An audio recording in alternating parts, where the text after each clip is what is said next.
வார்த்தைகளை குறித்து ஆண்டவர் மரித்தார், நமக்காக உயிர்த்தெழுந்தார், நமக்காக ஜீவன் விட்டார் என்று நாம் குறித்திருக்கிறோம், சொல்லியிருக்கிறோம். ஆனால் இன்றைய நாளில் நாம் ஒரு ப்ராஜெக்டாக ஆண்டவர் எப்படி மரித்தார், எதற்காக மரித்தார் என்பதை பார்ப்போமா? இயேசு யாருக்காக மரித்தார், யாருக்காக உயிர்த்தெழுந்தார், யாரை நேசிக்கிறார்? விடு இன்னும் சிறிது நேரத்தில். இயேசு யாருக்காக மரித்தார், இயேசு யாருக்காக உயிர்த்தெழுந்தார், இயேசு யாரை நேசிக்கிறார்? யாருக்காக? சரி, இதை ஓபன் பண்ணி இப்ப சொல்லு, யாருக்காக இயேசு மரிச்சார்? இயேசு எனக்காக மரித்தார்.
யாருக்காக உயிர்த்தெழுந்தார், யாரை நேசிக்கிறார்?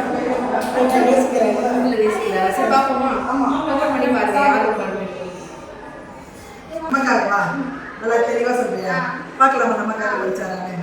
ஓபன் பண்ணி பாருங்க. மேல நேசிக்கிறார். யாருக்காக? எனக்காக. உங்களுக்காகவா? சரி, பார்ப்போமா? அதையும் உங்களுக்காகவா மக்களுக்காகவா பார்த்தல்லவா? சரி, ஓபன் பண்ணி மேல தரலாம்.